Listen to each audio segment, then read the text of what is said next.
মহান স্বাধীনতার ঘোষক, বাংলাদেশি জাতীয়তাবাদ ও বহুদলীয় গণতন্ত্রের প্রবক্তা শহীদ রাষ্ট্রপতি জিয়াউর রহমানের ৯০তম জন্মবার্ষিকী আজ। শ্রদ্ধা নিবেদনে সকাল থেকেই জিয়া উদ্যানে মানুষের ঢল নামে।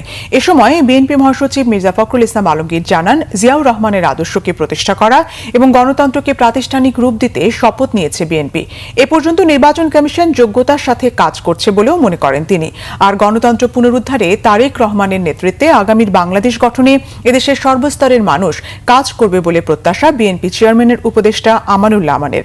মুহিবুল্লাহ মুহিবের রিপোর্টে বিস্তারিত। মহান স্বাধীনতার ঘোষক, বিএনপির প্রতিষ্ঠাতা শহীদ রাষ্ট্রপতি জিয়াউর রহমান বীরোত্তমের ৯০তম জন্মবার্ষিকী উপলক্ষে তার প্রতি শ্রদ্ধা জানাতে শেরেবাংলা নগরে ঢল নামে বিএনপির অঙ্গ ও সহযোগী সংগঠন সহ নানা শ্রেণী পেশার মানুষের। জিয়াউর রহমানের জন্মবার্ষিকী এমন এক প্রেক্ষাপটে পালিত হচ্ছে যখন তার সহধর্মিণী বেগম খালেদা জিয়ার মৃত্যুর শোক এখনো কাটিয়ে উঠতে পারেনি নেতাকর্মীরা। সকালে দলের স্থায়ী কমিটির সদস্য সহ সিনিয়র নেতাদের নিয়ে শহীদ রাষ্ট্রপতি জিয়াউর রহমানের মাজারে ফুলেল শ্রদ্ধা জানান বিএনপির মহাসচিব মির্জা ফখরুল ইসলাম আলমগীর। এ সময় শহীদ জিয়াউর রহমান এবং বেগম খালেদা জিয়ার আত্মার মাগফিরাত, দেশ ও জাতির সমৃদ্ধি কামনায় দোয়া মোনাজাত করা হয়।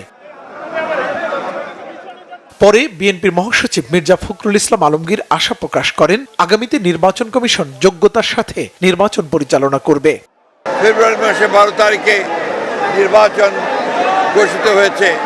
একটা ছাত্র গণতার অভ্যুত্থানের মধ্য দিয়ে যখন ফ্যাসিস্ট হাসিনা পালিয়ে গেছে, তখন আবার নতুন করে একটা ধ্বংসপ্রাপ্ত অর্থনীতির বাংলাদেশকে গড়ে তোলার জন্য, গণতন্ত্রকে প্রতিষ্ঠায় রূপ দেওয়ার জন্য আমরা আজকে এখানে শপথ নিয়েছি এবং এই শপথের মধ্য দিয়ে বাংলাদেশ জাতীয়তাবাদী দল ও সমস্ত অঙ্গ সংগঠন বাংলাদেশে শহীদ জিয়ার যে আদর্শ, সে আদর্শকে এখানে বাস্তবায়িত করবে, এই শপথ আমরা আজকে এখানে নিয়েছি। জিয়াউর রহমানের মাজারে শ্রদ্ধা জানায় ছাত্রদল, যুবদল, স্বেচ্ছাসেবক দল, কৃষক দল, তাঁতি দলের নেতাকর্মীরাও। এ সময় বিএনপির চেয়ারপারসনের উপদেষ্টা আমানুল্লাহ আমান বলেন, তারেক রহমানের হাত ধরেই দেশে ফিরে আসবে কাঙ্ক্ষিত গণতন্ত্র। শহীদ রাষ্ট্রপতি জিয়াউর রহমানের জন্মদিনে আমরা বলতে চাই, আগামী দিনে গণতন্ত্র প্রতিষ্ঠার জন্য বিএনপির চেয়ারম্যান জনাব তারেক রহমান জনগণকে যে ভোটের অধিকার ফিরিয়ে দিয়েছেন, সে জনগণের ভোটের অধিকার প্রতিষ্ঠার মধ্য দিয়ে বাংলাদেশে আবার গণতন্ত্র প্রতিষ্ঠা হবে এবং দেশ সামনের দিকে এগিয়ে যাবে। জিয়াউর রহমানের জন্মবার্ষিকীতে কুরআন তেলাওয়াত, মেডিকেল ক্যাম্প ও রক্তদান কর্মসূচি পালিত হয় জিয়া উদ্যানে। মুহিবুল্লাহ মুহিব, বাংলা ভিশন, ঢাকা।